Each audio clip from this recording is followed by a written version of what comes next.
Odin slammed his laptop shut and looked me straight in the eye. Leona, I think it's time we discussed your role here.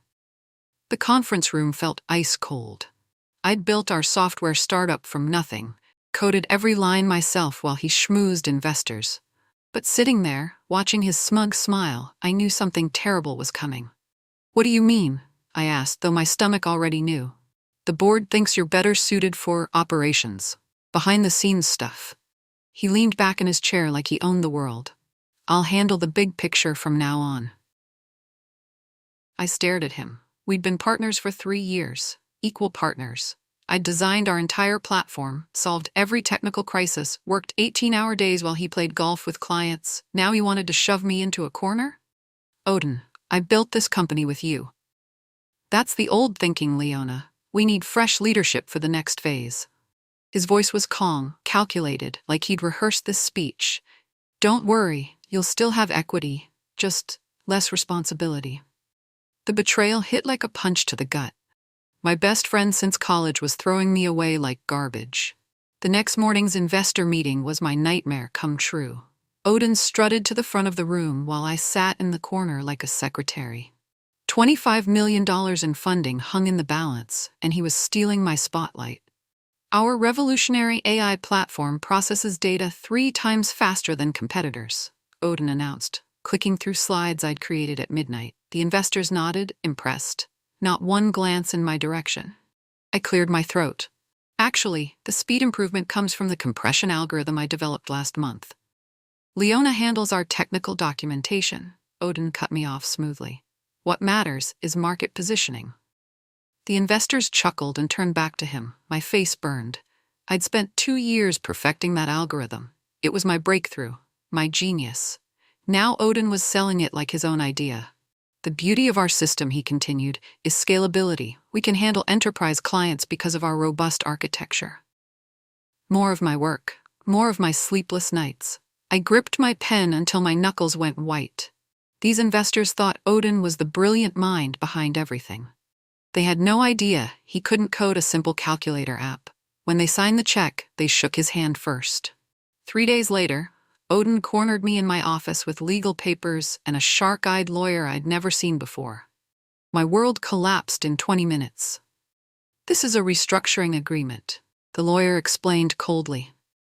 Your equity drops from 50% to 15%, and your role transitions to Chief Technology Officer under Mr. Odin's direction. I stared at the papers. This is insane. I co-founded this company. Market conditions required decisive leadership, Odin said, not meeting my eyes. The board unanimously approved this change. What board? We never had a board vote. Odin's lawyer slid another document across my desk. Emergency shareholders meeting held yesterday. Mr. Odin represents 60% voting control through investor proxies. My hands shook. You can't do this. I have rights. Sign within 24 hours or we'll initiate dissolution proceedings, the lawyer threatened. This offer protects your remaining stake. Fight us, and you might lose everything. I looked at Odin, my former best friend, my partner, the guy who'd promised we'd change the world together. He was already checking his phone, bored by my devastation. That night, I signed the papers. I had no choice. My life crumbled like a house of cards. With most of my equity gone, I couldn't afford my apartment. I moved into a cramped studio across town, selling my car to cover rent. Former colleagues avoided me in hallways, whispering behind my back. Did you hear about Leona? Odin says she was holding the company back. The rumors spread like poison. Odin painted me as dead weight, someone who'd gotten lucky early but couldn't handle growth. Investors who once praised my technical skills now look through me like glass. I applied for jobs everywhere. Silicon Valley, New York, remote positions, nothing. Odin's influence reached further than I'd imagined. One recruiter actually laughed when I mentioned my startup experience. You mean Odin's company? Yeah, we heard you didn't work out there. My savings vanished, credit cards maxed out. I ate instant noodles for dinner, while Odin's face appeared on magazine covers as tech's rising star, the genius who'd revolutionized AI processing. My AI processing. Some nights I sat in my empty studio wondering if I should just give up. Find some quiet job, disappear, pretend I'd never dreamed of building something amazing. But anger kept me awake, burning in my chest like a wildfire. The spark came from an unexpected phone call. Lucy, our former intern, was crying on the other end. "Leona, they fired me. Odin said I was unprofessional for asking about fair wages." Her voice cracked. "He's paying new interns half what you promised me, and the work environment? It's horrible now." I sat up straight. Lucy was brilliant, hardworking, the kind of person who'd make any company better. If Odin was throwing away talent like her, he was making a critical mistake. What happened exactly? He screamed at me in front of everyone for questioning his new policy. Then security escorted me out like I was a criminal. She paused. "Leona, he's destroying everything you built. The culture, the innovation, the respect, people are miserable." That night, I couldn't sleep. Odin thought he'd won by crushing me, but he'd revealed his true weakness. He was a politician, not a builder. Without me, the company would slowly rot from the inside. I opened my laptop and started writing. Not code this time, but a business plan. If Odin wanted war, I'd give him one he'd never forget. For the first time in months, I smiled. I rented the cheapest office space I could find, a windowless room above a pizza shop. The smell of cheese and pepperoni seeped through the floors, but rent was $300 monthly. Perfect for someone with $67 in checking. Late at night, I coded by lamplight. A new platform, cleaner and faster than anything Odin's company offered. I had advantages he'd never considered. I knew every weakness in our old system because I'd built it. Now I could build something better. My first breakthrough came at 2 a.m. on a Tuesday, a data compression method that made our old algorithm look ancient. I tested it obsessively, refining every function until it purrs like a sports car engine. Then I started making calls. Old clients who'd worked with me before Odin's takeover. My pitch was simple: better technology, personal service, fair pricing. "Leona, I had no idea you left the company," said Tom Chen, CTO at Yuma Industries. "Odin's team has been difficult lately, arrogant, expensive, unresponsive to feedback." "I'm starting fresh, Tom. Interested in seeing something revolutionary?" Within a week, I had 3 client meetings scheduled. The pizza shop owner, Angelo, let me use his back room for presentations in exchange for fixing his ancient computer system. Odin had the fancy offices and venture capital. But I had something better: the hunger to prove him wrong. Yuma Industries became my first miracle. Tom loved the demo so much he canceled his contract with Odin's company on the spot. "This is exactly what we needed," Tom said, signing a 6-month agreement worth $50,000. "Your old company kept promising updates that never came. This is already better than anything they delivered." I walked out of that meeting floating on air. My phone buzzed with a text from Lucy. "Heard Yuma dropped Odin today."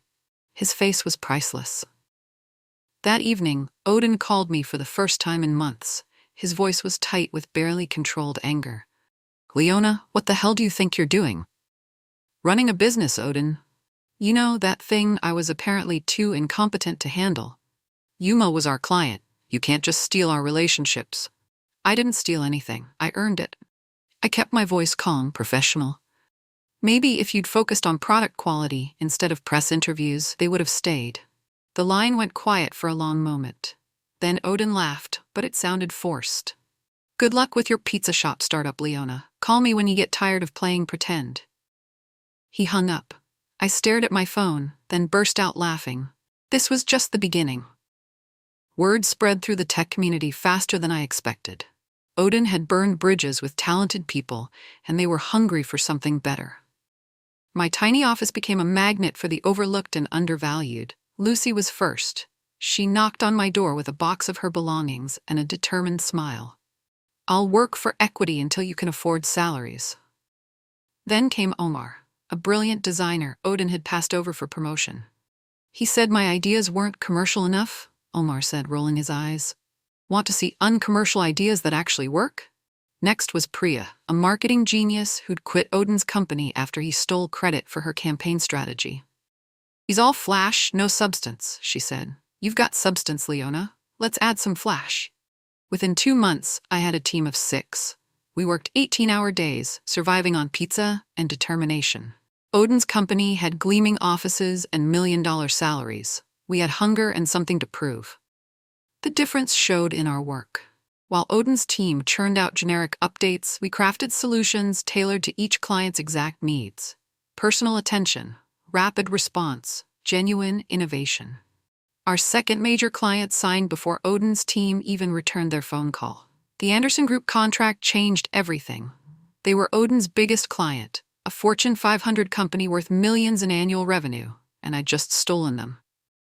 "Leona, your team solved in 3 weeks what Odin's company couldn't fix in 6 months," said Anderson's CEO, Michelle. "This is the kind of partnership we've been looking for." The contract was worth $200,000 up front, plus ongoing support fees, enough to move out of the pizza shop and hire proper equipment. Odin's response was swift and vicious. Within hours of Anderson's announcement, I received a cease and desist letter claiming I'd stolen proprietary code. Complete nonsense. Every line was written from scratch, but expensive to fight. Then came the phone calls to my other clients. Odin's lawyer claimed I was using stolen intellectual property and threatened lawsuits. Some clients panicked and delayed contracts, but Anderson stood firm. "We've reviewed your code thoroughly, Leona. It's clearly original work, and frankly, it's superior to anything we've seen." That night, Lucy brought champagne to celebrate. "Odin's scared," she said, grinning. "He's never been scared before." I looked around our cramped office, at my team of brilliant misfits, at the contracts piling up despite Odin's attacks. She was right. For the first time, Odin was genuinely frightened. And he should be. Tech Weekly published a feature article that made my phone ring nonstop. The underdog challenging Silicon Valley's rising star splashed across their homepage, with my photo next to Odin's. The reporter had done her homework. She'd interviewed clients, analyzed our platforms, even tracked down former employees who'd worked with both of us. The verdict was devastating for Odin. While Odin Peck focuses on publicity and fundraising, his former partner Leona Santos delivers breakthrough technology. Industry experts call her latest platform a generational leap forward. The article detailed Anderson's success story, Yuma's satisfaction, and our rapid growth. But the most damaging part came from anonymous quotes from Odin's current employees. "The culture has become toxic. Odin takes credit for everything and blames others for failures. Technical innovation has stagnated since Leona left." Odin's response was predictably petty. He posted on LinkedIn claiming the article was biased journalism and that I was a disgruntled former employee spreading falsehoods. But his investors were asking hard questions. Why was a disgruntled employee stealing major clients? How had the technical development slowed so dramatically? That week, 3 more companies approached me for consultations. The narrative was shifting, and Odin could feel the ground cracking beneath his feet. Odin's counterattack was ruthless and desperate. He slashed prices by 40%, offered free services for 6 months, and hired a PR firm to spread rumors about my team's instability. The pressure was intense. 2 potential clients backed out after receiving confidential warnings about our financial situation. Odin's lawyers filed frivolous trademark complaints that cost thousands to defend. Worst of all, he poached my best developer. Jake, a talented programmer I'd hired just months earlier, accepted Odin's offer of triple salary plus equity. The betrayal stung worse because I'd trusted him with sensitive project details. "Nothing personal, Leona," Jake said as he packed his laptop. Odin's offer was too good to refuse. Business is business. That night, my team held an emergency meeting. Omar looked exhausted. Priya seemed defeated. Even Lucy's optimism was cracking. "Maybe we should consider his buyout offer," Lucy suggested quietly. Odin had offered to acquire my company for a fraction of its worth, essentially surrender with a small payment. I looked around the room at their worried faces. These people had followed me into battle, and now I was leading them into a war zone. "No," I said finally. "We don't surrender. We adapt." My rallying cry came during our darkest hour. The team gathered in our tiny conference room while rain pounded the windows outside. Everyone looked defeated, ready to quit. "Odin thinks he's winning because he has more money and lawyers," I began. "But he's missing something crucial. He's forgotten why we do this work." I pulled up Anderson's latest performance metrics on my laptop. Our platform increased their efficiency by 67%. Yuma cut operating costs by 30%. We're not just building software, we're changing lives, improving businesses, creating real value. The room stirred slightly. I pressed on. Odin sells promises. We deliver results. He hires mercenaries. We build families. He fights with lawyers and money. We fight with brilliance and heart. Omar straightened up. You're right, their new interface design is garbage, all flash, no function. Priya nodded. And their marketing is desperate. They're promising things they can't deliver. We have something Odin will never understand, I continued. We actually care about our clients' success. That's not just good business, it's unbeatable. Lucy smiled for the first time in weeks. So what's the plan? I grinned. We remind the world why they need us. Our breakthrough product launched on a Monday morning and broke the internet by Tuesday afternoon. We called it Nexus, a platform so innovative it made every competitor look outdated overnight. Nexus wasn't just faster than existing solutions, it was smarter. Machine learning algorithms that adapted to each client's specific needs. Predictive analytics that prevented problems before they occurred. An interface so intuitive that training became unnecessary. The tech blogs went crazy. Santos' team delivers future of business intelligence, topped Hacker News. TechCrunch called it the platform every CEO will demand within 6 months. Within 48 hours, I had 17 companies requesting demos. Major corporations I'd never imagined reaching suddenly wanted meetings. Odin's clients started asking uncomfortable questions about their current contracts. But the sweetest moment came when Michelle from Anderson called personally. Leona, our board is speechless. Nexus transformed our quarterly projections overnight. We're seeing efficiency improvements we didn't think were possible. That evening, our tiny office felt like mission control during a rocket launch. Everyone was energized, focused, unstoppable. We'd gone from underdogs to industry leaders in one perfect product launch. Odin's company announced their own revolutionary update the following week. Industry experts called it a desperate attempt to catch up. Success tasted sweeter than I'd imagined. We moved into a real office, nothing fancy, but with windows and separate rooms for development and meetings. I hired 2 more programmers and a proper office manager. Tech conferences invited me as a keynote speaker. Bloomberg featured me on their Entrepreneurs to Watch list. Venture capital firms courted me with offers I would have killed for just months ago. But the real victory was seeing Odin's empire start to crack. His stock price dropped 15% after Nexus launched. 2 board members resigned, citing strategic disagreements. Industry insiders whispered about management problems and technical stagnation. Meanwhile, my team thrived. We worked hard but celebrated harder. Friday afternoon pizza parties became legendary. Everyone had equity, everyone had voice, everyone mattered. Omar designed interfaces that won international awards. Priya's marketing campaigns became case studies at business schools. Lucy grew into a natural leader, managing client relationships with wisdom beyond her years.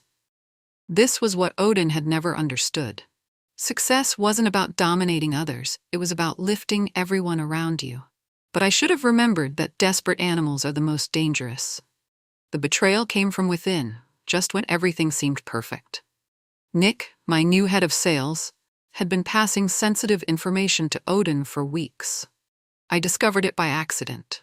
Nick left his laptop open during lunch, and I saw an email thread discussing our client strategies, pricing models, even security protocols. Everything Odin needed to sabotage us from the inside. My hands shook as I read message after message. Nick had been Odin's spy from day one, planted specifically to destroy us when we became too successful. The worst part was the final email. Their new government contract presentation is Thursday. Security clearance meeting Friday morning. Perfect timing for the leak. That government contract could make or break us. $6 million over 3 years with potential for massive expansion. If Odin sabotaged it, we might not survive. I screenshotted everything, then called an emergency team meeting. Nick walked in smiling, completely unaware his cover was blown. Nick, clean out your desk, I said quietly. Security will escort you out. His face went white. Leona, I don't understand. You understand perfectly. I showed him his own emails on the projector. The room went silent. He left without another word. But the damage was done. Odin knew our every move. The government presentation was an ambush. I walked into the conference room expecting a routine pitch and found Odin sitting at the table with a smug grin. Leona, "What a pleasant surprise," he said smoothly. "I hope you don't mind. The committee invited both our companies to present today." My blood ran cold. Odin had used Nick's information to crash my exclusive presentation. Now we were competing head-to-head for the biggest contract of my career. Odin presented first. His slides looked suspiciously similar to my own. Same data analysis, same projected outcomes, even similar design elements. He'd stolen everything and added fancy animations. "Our established track record and superior resources make us the obvious choice," Odin concluded confidently. "This isn't a job for startup experiments." When my turn came, I felt the committee's skepticism. Odin had already presented my ideas as his own. How could I prove originality in 30 minutes? Then inspiration struck. I abandoned my prepared slides and opened my laptop's development environment. "Let me show you something Odin's company can't," I said, beginning to code live on the projection screen. Real innovation happens here, in the details. 20 minutes later, I'd built a working prototype that solved their exact problem. The committee stared in amazement as my code processed their actual data in real time. Odin's face was furious. He'd lost, and everyone knew it. That night, alone in my apartment, I hit rock bottom. Despite winning the government contract, I felt hollow inside. Odin's betrayals were getting more personal, more vicious. Nick's deception had shaken my ability to trust anyone. I stared at my phone, scrolling through congratulatory messages that felt meaningless. Sure, I was winning the business war, but at what cost? My former best friend had become my worst enemy. Every success felt tainted by paranoia and suspicion. Maybe Odin was right. Maybe this whole fight was pointless. He had institutional support, unlimited resources, connections I'd never match. I was just one person with a small team, swimming against an ocean of corporate power. The worst part was the loneliness. Building a company meant constant responsibility, endless pressure, sleepless nights, worrying about payroll and client satisfaction. Odin had made it look easy because he'd never carried the real weight. I considered his latest buyout offer, triple the previous amount, enough to pay my team handsomely and walk away with dignity intact. But then I remembered why I started this fight. Not for money or revenge, but to prove that integrity and innovation could defeat politics and manipulation. I rebuilt stronger, smarter, and more determined than ever. Nick's betrayal taught me crucial lessons about security and trust. I implemented new protocols, background checks, and compartmentalized information access. But the real change was internal. The anger and hurt transformed into cold, calculated focus. Odin wanted war? I'd show him what a real strategist could accomplish. I hired a cybersecurity expert to audit our systems, an investigator to research Odin's company for vulnerabilities, a business lawyer who specialized in competitive disputes. This wasn't just about building better software anymore. It was about systematic victory. My team noticed the change. I was calmer, more strategic, less reactive to Odin's provocations. Instead of responding to his attacks, I started anticipating them. "You're different," Lucy observed during our weekly team meeting. "Colder, maybe, but also more dangerous." She was right. Odin had pushed me past anger into something more powerful, pure determination. He'd created exactly the kind of enemy he couldn't understand or defeat. The old Leona had built great products and hoped for success. The new Leona built great products and engineered victory. Time to show Odin what real power looked like. My masterstroke took months to orchestrate. While Odin fought public battles, I worked behind the scenes, building alliances with everyone he'd wronged over the years. First, I connected with 3 companies Odin had aggressively competed against, offering partnership opportunities instead of zero-sum conflicts. Together, we created an industry consortium that shared resources and collaborated on standards. Second, I reached out to his former employees, the ones he'd fired, demoted, or humiliated. Many were brilliant professionals now working at major corporations. They remembered Odin's arrogance and welcomed chances to support his competition. Third, I cultivated relationships with key investors and board members who were growing frustrated with Odin's expensive mistakes and declining results. The trap was elegant in its simplicity. Odin's biggest remaining client, Zorba Corporation, was considering contract renewal. But instead of competing directly, I'd arranged for the consortium to present a unified alternative that made Odin's solo offering look pathetic. When Zorba's CEO called to schedule the presentation, I knew the endgame had begun. "Leona, we're impressed by your collaborative approach," he said. "Odin's team seems focused on competition while you're building industry solutions." Odin had taught me that business was war. Now I was teaching him that smart generals choose their battlefields. The Zorba presentation was Odin's Waterloo. He walked into the conference room expecting a routine renewal meeting and found himself facing a consortium of his biggest competitors united behind my leadership. His face went pale when he saw the setup. Instead of pitching against me alone, he was competing against an alliance representing 60% of the industry's innovation capacity. "This is unprecedented," Odin stammered to Zorba's board. "Leona's coordinating with our direct competitors. How can you trust someone who works with your vendor's rivals?" "Because she's building the future while you're fighting the past," Zorba's CEO replied coldly. "Your company has become expensive, inflexible, and arrogant. This consortium offers everything we need at better prices with superior service." I presented our unified platform, combining my team's innovation with established companies' resources and credibility. The result was overwhelming. Better technology, lower costs, comprehensive support, and industry-wide compatibility. Odin's counteroffer was desperate and pathetic. Price cuts that would eliminate his profit margins, promises he couldn't possibly deliver, personal attacks on my character that made him look unprofessional. When the vote came, it was unanimous. Zorba terminated Odin's contract and signed with the consortium. Odin stormed out without shaking hands. His empire was crumbling, and everyone could see it. Odin's company collapsed faster than anyone expected. Losing Zorba triggered a cascade of departures. Other major clients questioned their relationships. Investors demanded explanations for declining revenues and negative press coverage. Within weeks, 3 senior executives quit. His head of development accepted a position with one of my consortium partners. Even his PR firm dropped him, citing strategic differences. The tech blogs chronicled every detail. Peck's empire crumbles as Santos Coalition dominates market. His stock price entered free fall. Board meetings became shouting matches about survival strategies. Meanwhile, my consortium thrived. We were setting industry standards, winning contracts, attracting top talent. Everything Odin had built through manipulation and politics, we'd earned through collaboration and excellence. But the sweetest revenge was watching his public persona crumble. The arrogant genius who'd stolen my work and claimed my achievements was revealed as an empty suit propped up by other people's talent. Magazine covers that once featured his smirking face now showed pictures of empty offices and for lease signs. The rise and fall of a Silicon Valley cautionary tale. I should have felt triumphant. Instead, I just felt tired.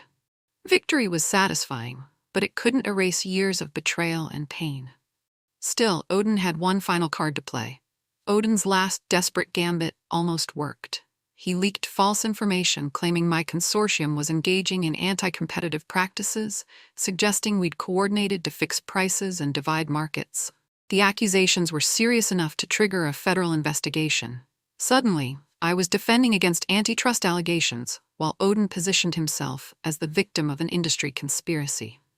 His PR campaign was brilliant and vicious. Innovative entrepreneur destroyed by competitor cartel.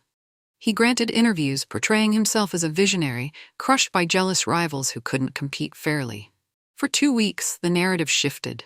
Regulators scrutinized our consortium agreements. Some clients delayed renewals pending investigation outcomes. My own lawyers advised caution about public statements. But Odin made a crucial mistake. In his eagerness to destroy me, he fabricated evidence of price-fixing conversations that never occurred. When forensic analysis proved the documents were forged, his entire case collapsed. The investigation concluded that our consortium represented legitimate business cooperation, not illegal coordination. Odin, however, faced potential criminal charges for evidence tampering and filing false regulatory complaints. His final gambit had backfired spectacularly. Instead of destroying me, he destroyed himself.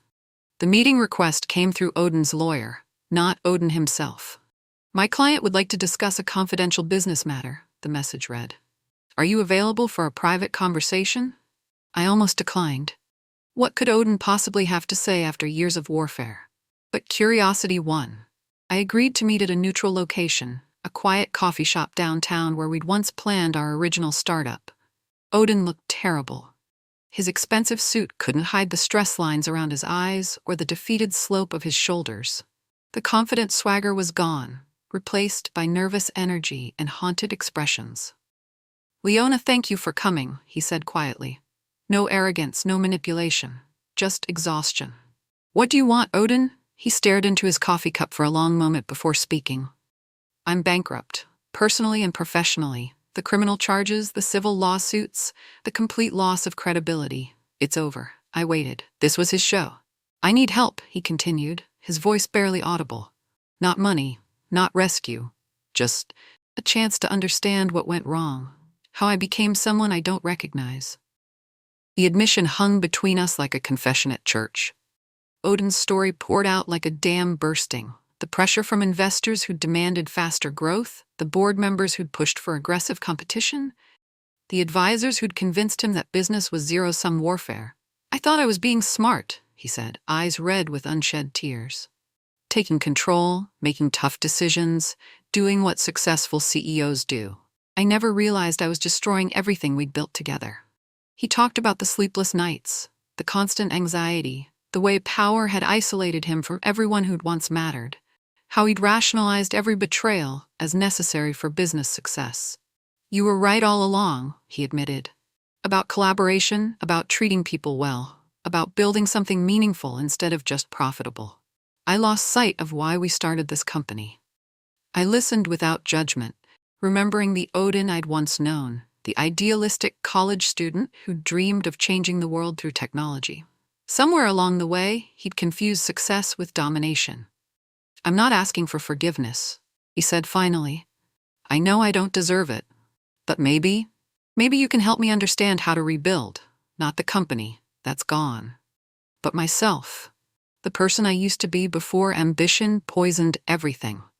For the first time in years, I saw my old friend beneath the wreckage of his empire. I didn't save Odin. That wasn't my responsibility, and frankly, he didn't deserve rescue after everything he'd done. But I did give him something more valuable than money, a roadmap back to integrity. "Start small," I told him. "Find work where you can help people instead of using them. Rebuild trust one relationship at a time. Learn to measure success by the value you create, not the power you accumulate." Odin nodded, taking notes like a student. The irony wasn't lost on either of us. The former CEO seeking guidance from the partner he'd betrayed. My company continued thriving. The consortium I'd built transformed into an industry standard for collaboration and innovation. We were changing how technology companies operated, proving that cooperation could be more profitable than competition. But the real victory wasn't financial. It was cultural. We'd shown an entire industry that integrity wasn't weakness, that treating people well wasn't inefficiency, that building something meaningful was more satisfying than just building something big. Odin eventually found work at a nonprofit, using his business skills to help underserved communities access technology. He'd never again be the Silicon Valley superstar he once was, but perhaps he'd become something better, a person who contributed instead of just consumed. As for me, I learned that true power isn't the ability to destroy your enemies. It's the wisdom to choose when destruction serves a greater purpose, and when mercy builds a better world.